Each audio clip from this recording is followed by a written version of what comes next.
ಇತ್ತೀಚಿನ ಕೃಷಿ ಕ್ಷೇತ್ರದಲ್ಲಿ ಸಾವಯವ ಗೊಬ್ಬರಗಳ ಬಳಕೆ ಗಣನೀಯವಾಗಿ ಕಡಿಮೆಯಾಗಿದ್ದು, ಇದರಿಂದ ಮಣ್ಣಿನ ಆರೋಗ್ಯದ ಮೇಲೆ ಗುಣಾತ್ಮಕವಾಗಿ ಪರಿಣಾಮವನ್ನು ಬೀರುತ್ತಿದೆ. ಜೈ ಕಿಸಾನ್ ಸಂಸ್ಥೆಯ ಫಾರ್ಮ್ ಗೋಲ್ಡ್ ಇದು ಒಂದು ಸಾವಯವ ಗೊಬ್ಬರವಾಗಿದ್ದು, ಇದರಲ್ಲಿ ಪ್ರಮುಖವಾಗಿ ಆರ್ಗ್ಯಾನಿಕ್ ಹ್ಯೂಮಿಕ್ ಆಸಿಡ್ ಇರುತ್ತದೆ.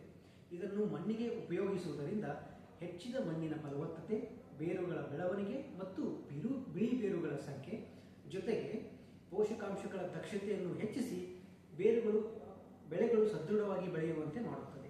ಜೈ ಕಿಸಾನ್ ಫಾರ್ಮ್ ಗೋಲ್ಡ್ ಎರಡು ರೂಪದಲ್ಲಿ ದೊರೆಯುತ್ತದೆ. ಒಂದು ಹರಳು ರೂಪದಲ್ಲಿ, ಇನ್ನೊಂದು ದ್ರವ ರೂಪದಲ್ಲಿ. ಹರಳು ರೂಪದಲ್ಲಿ ದೊರೆಯುವ ಜೈ ಕಿಸಾನ್ ಫಾರ್ಮ್ ಗೋಲ್ಡ್ನಲ್ಲಿ ಶೇಕಡ 1.5ರಷ್ಟು ಆರ್ಗ್ಯಾನಿಕ್ ಹ್ಯೂಮಿಕ್ ಆಸಿಡ್ ಇರುತ್ತದೆ. ಇದನ್ನು 1 ಎಕರೆಗೆ 10 ಕೆಜಿಯಷ್ಟು ಬಳಸಬೇಕು. ಇನ್ನು ದ್ರವ ರೂಪದಲ್ಲಿ ದೊರೆಯುವ ಜೈ ಕಿಸಾನ್ ಫಾರ್ಮ್ ಗೋಲ್ಡ್ನಲ್ಲಿ 6% ಆರ್ಗ್ಯಾನಿಕ್ ಹ್ಯೂಮಿಕ್ ಆಸಿಡ್ ಇರುತ್ತದೆ. ಇದನ್ನು 1 ಲೀಟರ್ ನೀರಿಗೆ 3 ml ನಷ್ಟು ಬೆರೆಸಿ ಬೆಳೆಗಳ ಮೇಲೆ ಸಿಂಪಡಿಸಬೇಕು. ಇದರಿಂದ ಬೆಳೆಗಳು ಸದೃಢವಾಗಿ ಬೆಳೆದು ರೈತರು ಅಧಿಕ ಇಳುವರಿಯನ್ನು ಪಡೆಯಬಹುದು. ಅದರ ಜೊತೆಗೆ ಮಣ್ಣಿನ ಆರೋಗ್ಯವನ್ನು ಸಹ ಹೆಚ್ಚಿಸಬಹುದು. ನಮಸ್ಕಾರ.